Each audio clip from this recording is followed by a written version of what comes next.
So it looks like people were thinking about the teachings and have some questions, so we'll do some questions now. Okay, so somebody has a 9-year-old child who said, "Mommy, is it possible that this is my first life?" That's a really thoughtful question from a child, you know? And so the mother's saying kind of, you know, what do we say in such things? She had said it's unlikely, but she wasn't sure. So I think, you know, when a child asks a question like that, it's the perfect opportunity for you to explain how, you know, we have multiple lifetimes, and right now while we're alive, our body and our mind are together, and at death they just go in different directions. Yeah, so the body gets recycled in nature, and then the continuity of our mind, it goes on and is reborn in another body. Yeah, so especially when your kids ask questions, it's a wonderful opportunity to talk like this, you know. Then you don't have to say any of this kind of stuff about, oh, they went to heaven, or, you know. Yeah. No, they, you know, take another life, and we, you know, that's why we do prayers for them after they die, and dedicate the merit for them. And, you know, that's why when somebody dies, we give away their possessions to the temples or to the charities, to people who need it, so that we create merit, and then we dedicate the merit for the good rebirth of, you know, the person who died. And then you can also explain to your child that, you know, what we really want to do is get out of the cycle of rebirth and have a state of peace. And that, you know, can lead you into, you know, you have to explain things very, very simply to kids, but it gets the kids thinking, yeah? So quite nice. Okay, so somebody's saying, this might be the question of a lot of people, I thought what my boyfriend and I had felt very, you know, whole and genuine. However, he recently confessed that he has cheated on me, and he's asking me to forgive him and get back together with him. Should I? Okay. Do you have the column here, Dear Abbey? Yeah. So it's kind of, that's something that's completely up to you. You know, if you feel that in your heart you can forgive him, you know, then you can do that. If you feel that you can trust him again, you know, it might take you a while to rebuild trust after something like that happens. So you're not going to trust him again wholeheartedly at the beginning. But if the relationship means something to you, you might want to see how it goes for a while and see if you know, the two of you can rebuild the trust. Otherwise, if you feel that this is something that, you know, was a very valuable commitment and he really broke it, and that's it, then break up with him. Yeah, it's completely up to you.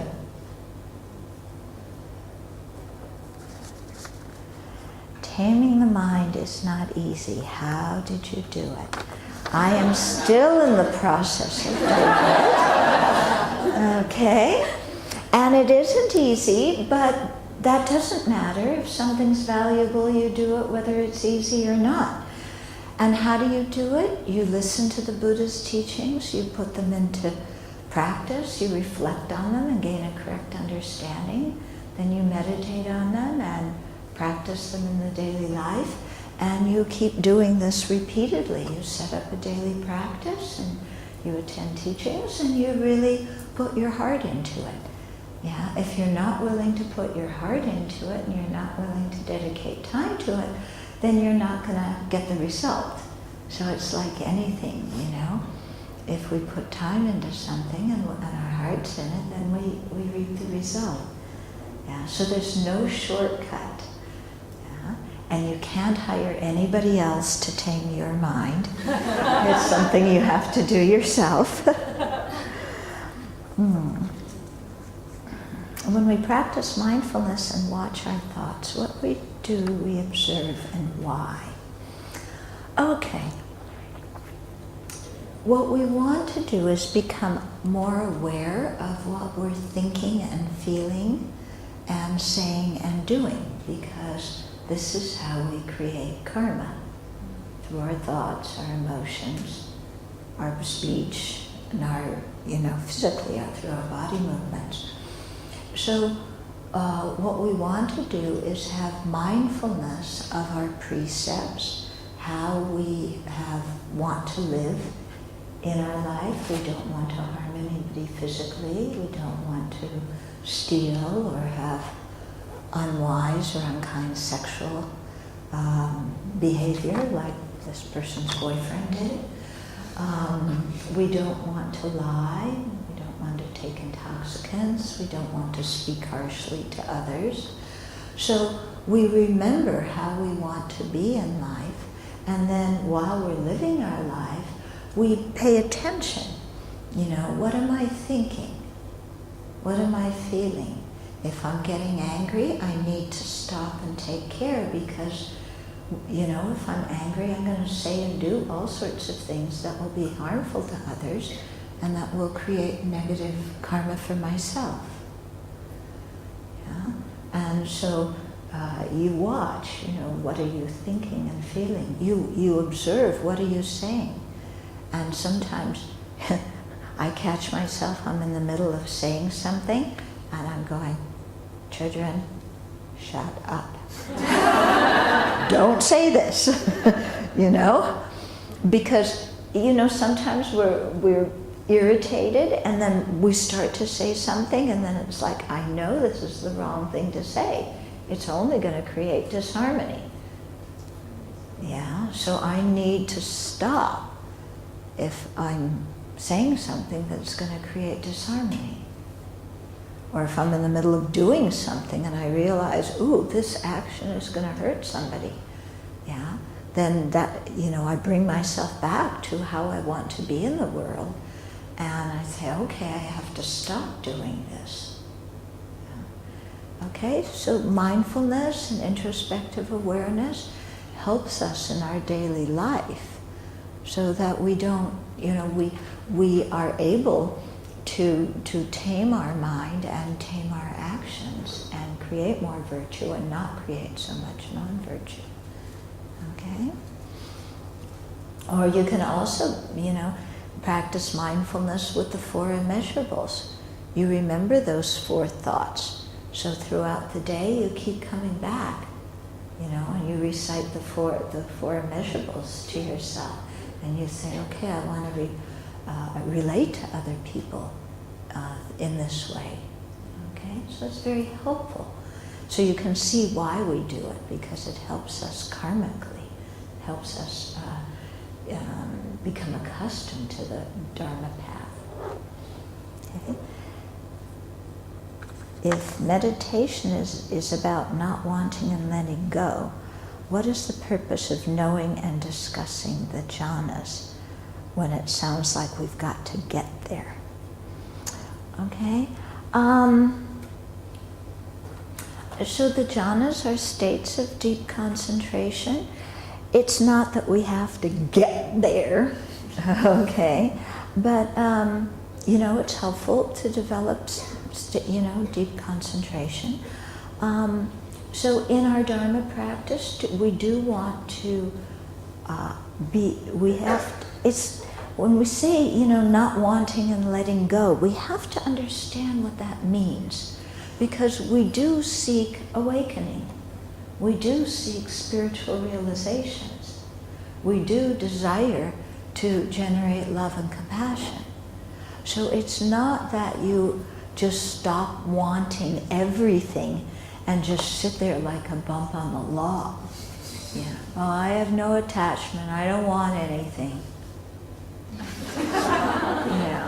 No. What we're trying to free our mind from is this compulsive, obsessive clinging and attachment and craving that is bound up with projecting good qualities on someone or something that they don't have.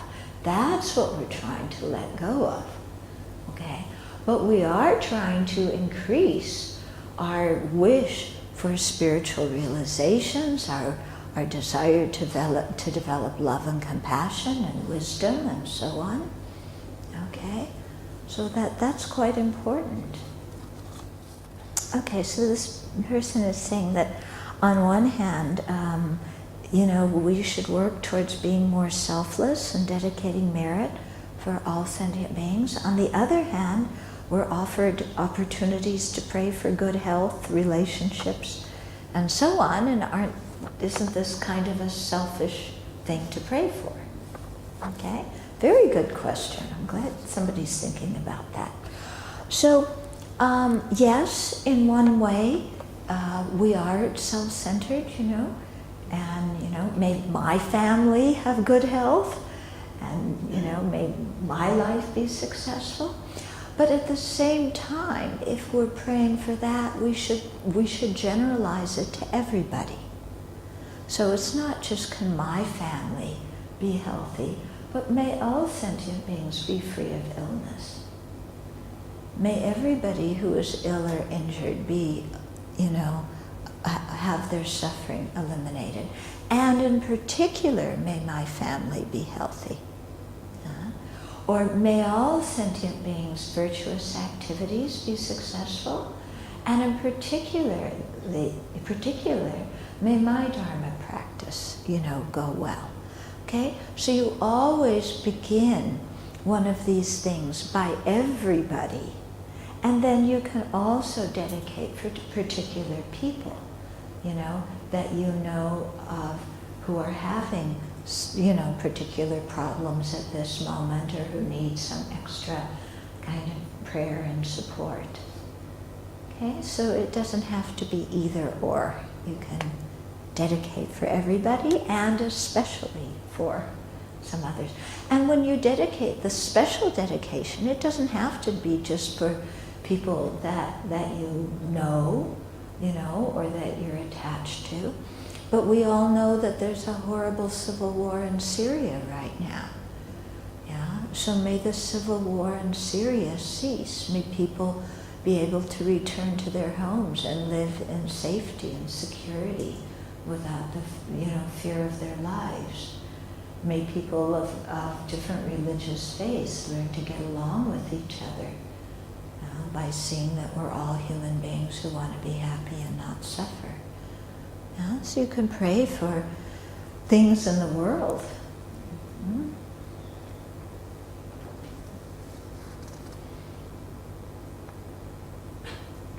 Okay, so what if somebody thinks very lowly of themselves, that they're not worthy of practicing the Dharma? That's garbage. Yeah? If you're thinking that, that's just a garbage thought. Yeah? We have to discriminate, what is virtue and what's non-virtue, what's garbage and what's worthwhile. Yeah, thinking that we're incapable is garbage. Yeah, everybody has the potential to become fully awakened. Every single being. Okay, even the frogs and the grasshoppers and the cockroaches and the mosquitoes, they have a hard time in this lifetime learning the Dharma and practicing. But eventually, when they are able to have a precious human life, like we have right now, those beings do have the potential to purify their mind and develop all the good qualities and become fully awakened Buddhas. Okay? So certainly we can do this. It's not that everybody has Buddha nature and I'm the only one who doesn't. That is a form of inverted arrogance. Yeah? Because usually arrogance is, I want to be better than anybody else. This inverted arrogance is, if I can't be better than everybody else, I'm going to be worse than everybody else. But somehow, I am special. Yeah? And when we get stuck in our guilt, when we get stuck in shame, when we get stuck in self-hatred. Yeah, this is all this inverted kind of ignorance. Yeah, or inverted kind of arrogance, I should say. We are not the worst one in the world. You know, you are not so important that you can make everything go wrong. Yeah. You are not so important that, you know, you're the only person without the potential to become awakened. Yeah? So, you know, the very basic fundamental nature of our mind is clear and untainted, and the afflictions have not penetrated into the nature of the mind. They're like clouds in the sky. What we're doing is we're practicing Dharma to get rid of the clouds. The sky that is wide open and aware, like the pure nature of our mind, is still there. Everybody has that. Okay, so somebody's saying it's heartbreaking to see many people still offering animals as food or as meat to different gods or bodhisattvas or enlightened beings. That is completely the wrong thing to offer to bodhisattvas and Buddhas. You don't offer meat to them. Okay? To worldly gods also don't offer meat. Yeah, it's not the thing to offer unless you're willing to offer the meat from your own body. Yeah? If you're not willing, you know, for your own body to be offered, don't offer other people's, you know, other living beings' bodies. Okay, also, they understand that I'm a vegetarian, and do you have any advice to encourage us to be vegetarian or to be vegan? Okay, in terms of being vegetarian, it's not a must, but even if you eat meat, you don't eat meat from animals you've killed yourself, you've asked somebody else to kill, or you know has been killed especially for you. Okay, but that's what they say, you know, that's the party line. But I think, personally, if you're eating meat, you're creating the cause for other beings to kill. Yeah? So, you know, I became a vegetarian before I became a Buddhist. I was on a trip in Europe, and we went to the grocery store and we got some sausage, and we were camping, so we cooked it, and then we cut it open, and all this blood came out. And I went, I mean, that's the time when it really hit me. I am eating somebody else's body. You know, this is some living being's body. Yeah, and they had to die for me to eat. And I don't want that. Yeah. So it was so shocking to me when I understood that I became a vegetarian. My family was going, oh, if you come over, what are we going to feed you?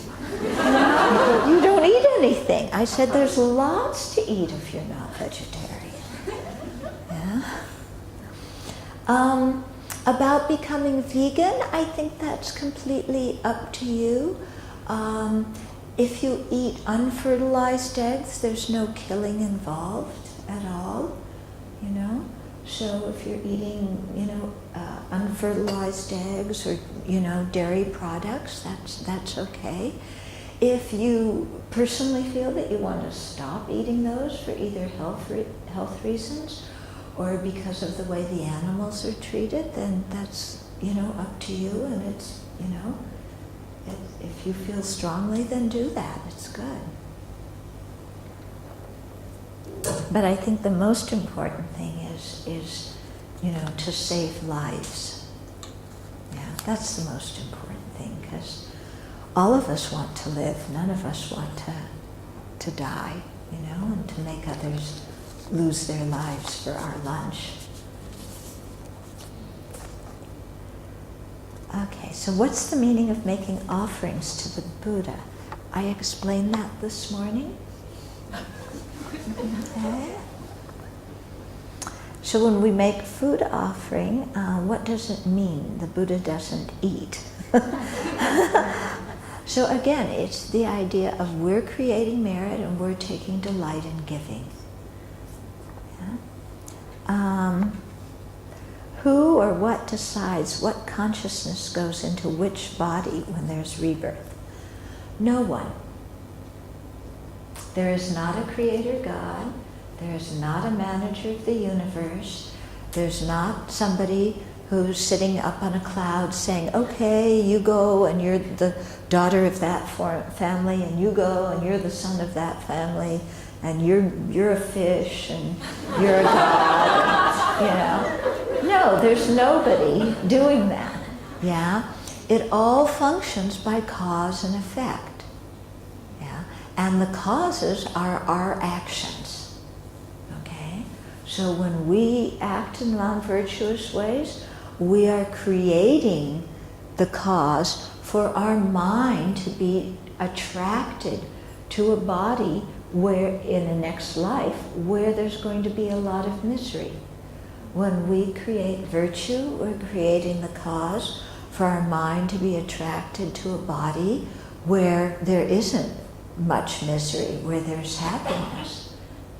And if we've dedicated our virtue to have a precious human life and be able to practice the Dharma, then our mind is attracted towards a body where, where we have a precious human life, where we're born in the Pure Lands, where we can continue our Dharma practice. So there's nobody deciding, or, nothing deciding. It's completely a product of cause and effect.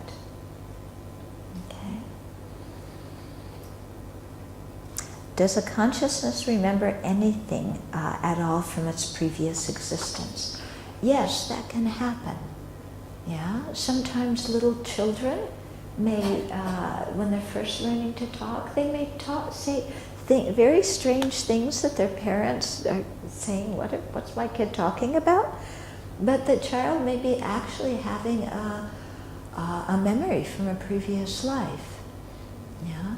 And the Buddha, on the eve of his enlightenment, he had a special, ability through the depth of his concentration, and he saw all of his previous lives. Okay, there was a story His Holiness tells it of one little girl in India some years ago. She was only 4 years old, and she would. Tell her parents, oh, I'm related to these people in this village. And her parents, like, what are you talking about? But actually there was a village with the name that she was saying, where she lived. And they took her to that village, and sure enough, there was a family by the name that she was saying, she was related to. And that family had a family member who had died like 5 years before. And so this little girl was having some memory from her previous life. So there are stories of that. And His Holiness Dalai Lama, when he was a little kid, he had memories of his previous life. That's one of the ways that they identified him as being the 14th Dalai Lama. So this question is about having a friend, or it could be yourself, where the family are staunch Christians and you're a Buddhist, or your friend's a Buddhist. And then there's lots of conflict in the family because of this. This is one of the reasons I feel it's so sad that religions try and convert other people like that in a forceful way, because it does create conflict in a family. And especially, and none of you are Christians, I can't say that to you, but if I were with a group of Christians, I would say, I would think Jesus and God would want there to be peace and harmony in a family, and wouldn't force people to convert or make them feel guilty or threaten them to convert. You know, I don't think if you really understand any of the world religions properly from the viewpoint of the people who have really penetrated the meaning of those religions, if you really understand, then there would never be any coercion for anybody else to convert. Because you would realize, and this is the Buddhist position, that it's very good that there's many religions, because that way everybody can find something that makes sense to them, and everybody can find something that is suitable to them. If you try and make everybody have the same religion, it's just not going to work. And you know, you're going to be unhappy and other people are going to be unhappy. Okay? So I would say if this is happening in a family, is you just agree not to discuss it. You know, we have different ideas on religion. We don't want to quarrel, so we're not going to discuss religion. Yeah, and you say that to your family. And if family members are, you know, kind of, you've got to come to church with me, you've got to do this, you say, thank you very much, I realize that you care about me and that's why you're suggesting that, but I have my own beliefs, and I'm a Buddhist, or I'm a free thinker, or whatever you are, so I'm not going to accept your invitation. You just speak the truth. You do this politely. You know, people ring your doorbell and, you know, ask to come in. They come up to the Abbey. Can you imagine? Or a Buddhist monastery.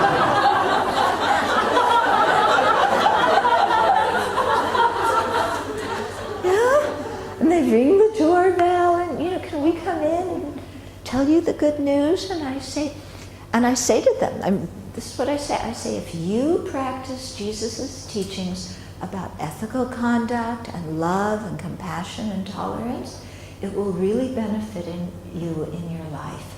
And I'm a Buddhist and I practice the teachings that make sense to me, that help me in my life. So I wish you very well, thank you, and bye. Yeah, I don't invite them in, but I tell them the truth. Which, I mean, truly, if they practice their own religion properly, they would see this. So as a result, we have some neighbors down the hill who are Jehovah's Witnesses. Yeah, if you've ever met Jehovah's Witnesses, they're sometimes really the ones that are pushing. We get along very well with them. Yeah? When they go away on vacation, we take care of their house. They bring us cookies and snacks, and we get along very well. And we don't talk about religion, but we have a heart connection because we're all practicing, you know, in our own way with what makes sense. Okay? I have some kind of karma where very often I find myself next to Christians on airplanes.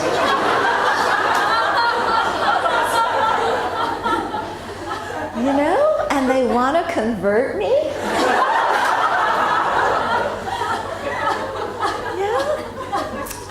So I remember a few years ago, I was on a flight with a young man, you know, he was like 18 or something like that.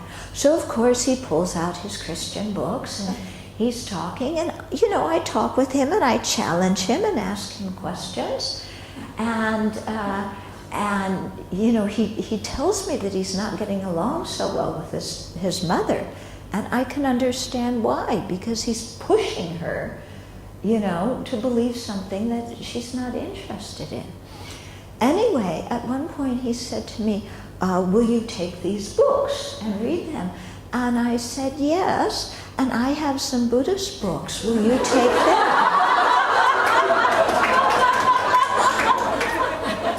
You know? And this boy froze, you know, because you could tell, you know, whoever had told him, you do not accept anything from these idolatrous people, you know, or whatever, they're heathens, you know. And so he said, no, I can't. I said, well then, I'm sorry, I can't accept your books either. Fair enough, isn't it? Then, not this last summer, but the summer before, I was on a flight across the country next to a man who again was very concerned that I'm on the edge of the cliff, almost falling off into hell.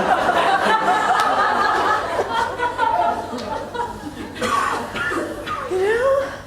And I said, thank you very much for caring for me. But, you know, if you look at it, I'm practicing good ethical conduct. Isn't that what God taught? I mean, I don't believe in God, you know, and I don't believe Jesus was a savior. But I'm talking his language so he understands. So I said, I'm practicing good ethical conduct. I'm practicing loving kindness. Isn't that what God said to do? Isn't that what Jesus said to do? If I'm practicing that, why would they send me to hell? Yeah? God doesn't have any ego. He doesn't need, you know, me to praise or believe or anything. Why would he send me to hell if I'm living a good life?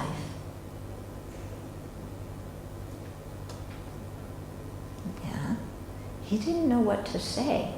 Right before the plane landed, he said, I know I might have sounded a little bit dogmatic, but, you know, I meant well. And I said, yes, you mean well, and I wish you very well in your practice.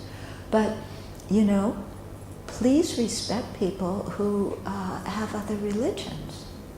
You know, that's what Jesus would do.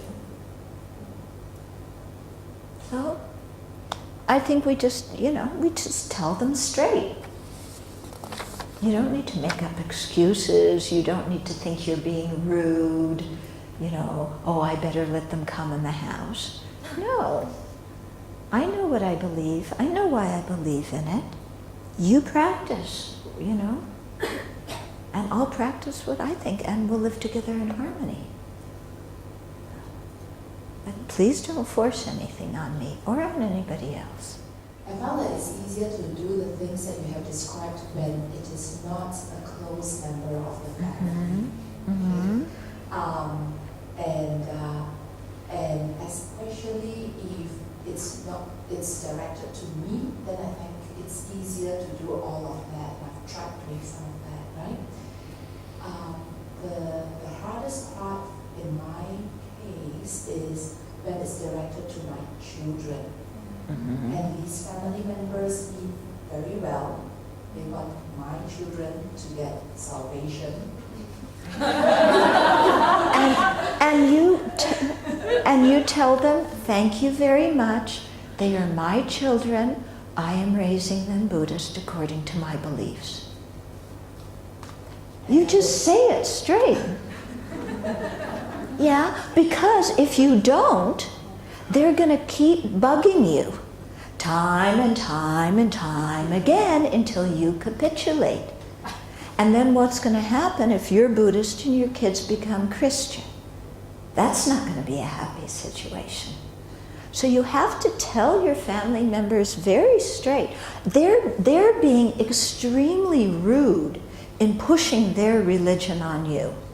So you don't need to feel like you're being rude by saying no. You're not being rude. You're just being firm. Yeah, these are my children. I have my beliefs. I want to raise them according to my beliefs. Thank you for your kindness. Raise your own children. You know? Really, you can say things very firmly in a nice tone of voice, you know, but they will see that you are firm and you are sticking up for yourself. And you're not going to let people guilt trip you. Oh, you're my little sister, I'm your big brother, you better do what I say. Thank you very much, we're adults now. I can have my own ideas. Yeah? I mean, if you tried to get them to come here, what would they say? They would say no, straight to your face. So why can't you do that to them? Yeah? I mean, they would, wouldn't they? If you said, please come you have a Christian relative, please come to me with the Buddhist saying, oh no, I can't do that. Well, then there's no reason for me to go to church with you. Things have to be reciprocal. You come first to a Buddhist temple, not me going to church first. You come first. You read something Buddhist, then I'll consider that. And you have to be firm. And there's nothing wrong with it, because they would be equally that way if you were pushing them. Okay? Yeah. I mean, if we don't stick up and just kind of, it's not rude, it's just saying this is the way it is. If we don't say things the way they are, because we're always afraid of offending people, then we're never going to have anything clear in our own minds. We're never going to communicate with people clearly. We're always going to be tiptoeing around. I can't offend this one, I can't offend that one. Then we can never be ourselves. Okay? So you just go do it. And if they don't listen, send them to me.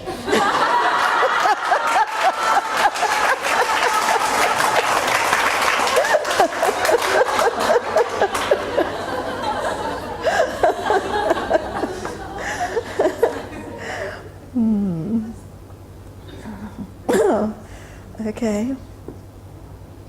So, for the person who wrote this question, starts out, I'm a teacher. I was a teacher before I became a nun, so I understand what you're saying. I try my best to be patient towards my students, but some of them are really driving me crazy. And they're not interested in studying, and they're displaying a poor attitude. How can I maintain my loving kindness towards them? By realizing that these kids have problems.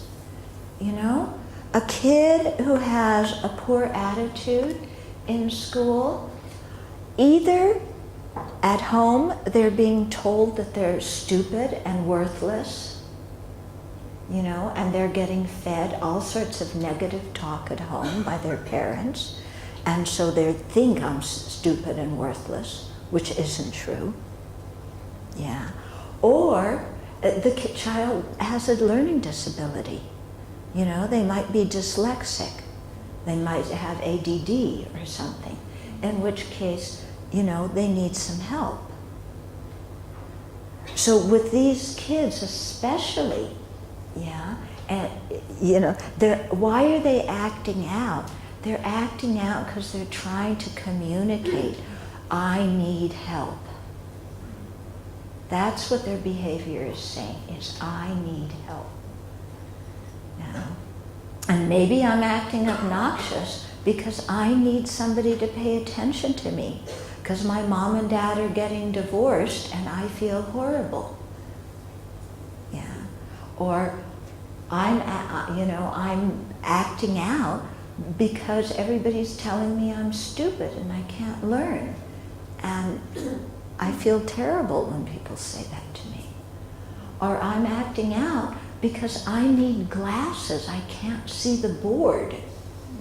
And that's why I don't get good grades, because I can't see what you're writing, or I can't see what the book is saying.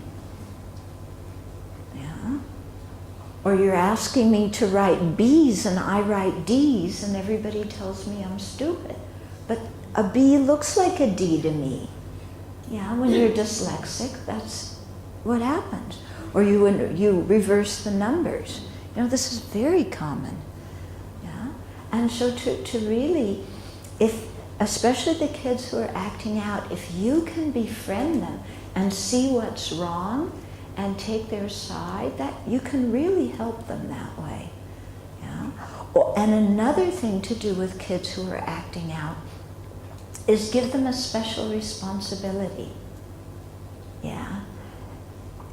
Put them in charge of something where something is their responsibility, and then they can prove that they can do something good. So give them something easy. you know, you're in charge of collecting all the papers or whatever it is, yeah? Or I need some help with something, can you help me? And send them on, you know, an errand or whatever. But so that you can bond with the kid in a nice way, you know? And then they can feel like, oh, there's an adult who's taking interest in me. There's somebody who's giving me some responsibility. I can do something. Yeah? And all a child needs is one adult who believes in them. Yeah. You just need one. I mean, it's better to have 2 or 5 or a whole family. But, you know, a kid just needs at least one adult who can say, you're worthwhile. Yeah, you can do this well. I know you can do this well. Mm-hmm. When I was a teacher in my primary 3 class, there was a little boy named Tyrone, and he couldn't read. And it wasn't because he was stupid. It was because everybody told him he was stupid and he couldn't read. And he believed all that nonsense that adults told him. Tyrone was not stupid. But because adults put all this wrong information in his head, he lost confidence in himself and had a hard time reading. But if you really have confidence in a child and take special interest and help them, it can really be a big thing. I know it's very hard in the school system, yeah, and teachers are, in most societies, not appreciated. They should be. But it's hard, but you do your best. So, I've already gone over time. Let's do these real quickly. Long one.